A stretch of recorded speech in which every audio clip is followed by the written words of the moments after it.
Akibat sering diterpa gelombang Sungai Musi, tembok SD Negeri 18 di Kecamatan Banyuasin 1 roboh. Robohnya tembok sekolah tersebut dapat berimbas pada pondasi ruang perpustakaan sekolah. Pihak SD Negeri 18 berharap pemerintah segera membantu membangun tembok penangkal gelombang yang lebih baik sehingga sekolah terhindar dari abrasi Sungai Musi.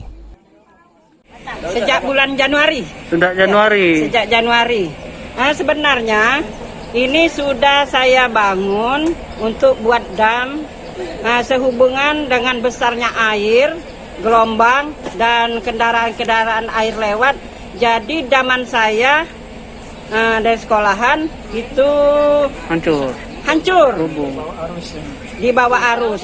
Nah, harapan saya kepada Bapak Kepala Dinas, Bapak Bupati, Bapak Korwil, dan bapak-bapak Dinas Pendidikan Banyuasin kiranya dapat membantu kami untuk membangun dam yang lebih baik lagi, yang lebih mantap lagi dan tahan lama. Robohnya tembok penahan gelombang Sungai Musi terjadi pada Januari lalu.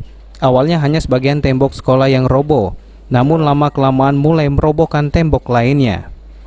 Penyebabnya karena derasnya hantaman gelombang sungai, khususnya saat air pasang dan dilewati oleh kapal besar, membuat tembok penahan gelombang sekolah tidak dapat menahan hantaman dan kemudian roboh.